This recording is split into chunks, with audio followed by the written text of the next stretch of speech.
আসসালামু আলাইকুম প্রিয় শিক্ষার্থী বন্ধুরা, আবারও চলে আসলাম তোমাদের মাঝে আরও একটা সাধারণ জ্ঞানের ক্লাস নিয়ে। আজকের এই ক্লাসে আমরা শিখব শস্য উৎপাদনে বর্তমানে শীর্ষ জেলা।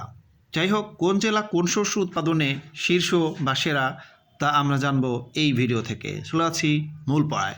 আমাদের এই বাম সাইডে রয়েছে হলো শস্যের নাম, যেমন ধান উৎপাদনে শীর্ষ জেলা হচ্ছে ময়মনসিংহ। ওকে, আর দেশ হচ্ছে চীন। গম উৎপাদনে শীর্ষ জেলা ঠাকুরগাঁও, আর দেশ চীন। চা উৎপাদনে শীর্ষ জেলা মৌলভীবাজার এবং দেশ চীন। চীন কিন্তু সব দিক থেকে এগিয়ে রয়েছে।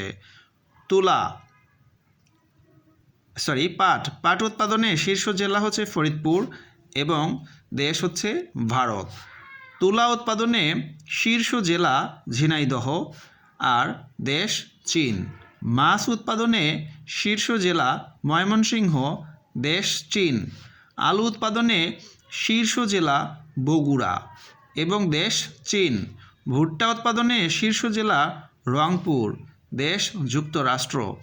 এরপর তামাক উৎপাদনে শীর্ষ জেলা কুষ্টিয়া এবং দেশ যুক্তরাষ্ট্র। ইখু বা আখ, যেটাকে আমরা কুশল বলি, এটা উৎপাদনে শীর্ষ জেলা হচ্ছে নাটোর এবং দেশ ব্রাজিল। ব্রাজিলে প্রচুর পরিমাণে আখ বা কুশল হয়। রেশম উৎপাদনে শীর্ষ জেলা রাজশাহী এবং দেশ ইন্দোনেশিয়া। অপরদিকে দেখো, রাবার উৎপাদনে শীর্ষ জেলা কক্সবাজার এবং দেশ ইন্দোনেশিয়া। তো প্রিয় শিক্ষার্থী বন্ধুরা, এই ক্লাসটা তোমাদের কেমন লাগলো সেটা কিন্তু কমেন্টে অবশ্যই জানাবে। ভালো লাগলে অবশ্যই লাইক কমেন্ট শেয়ার করবে। নতুনরা অবশ্যই আমার চ্যানেলটা সাবস্ক্রাইব করে দিবে। আজিম লার্নিং পয়েন্ট ইউটিউব চ্যানেলে কিন্তু তোমাদের জন্য প্রচুর পরিমাণে সাধারণ জ্ঞানের ক্লাস আপলোড করা হচ্ছে।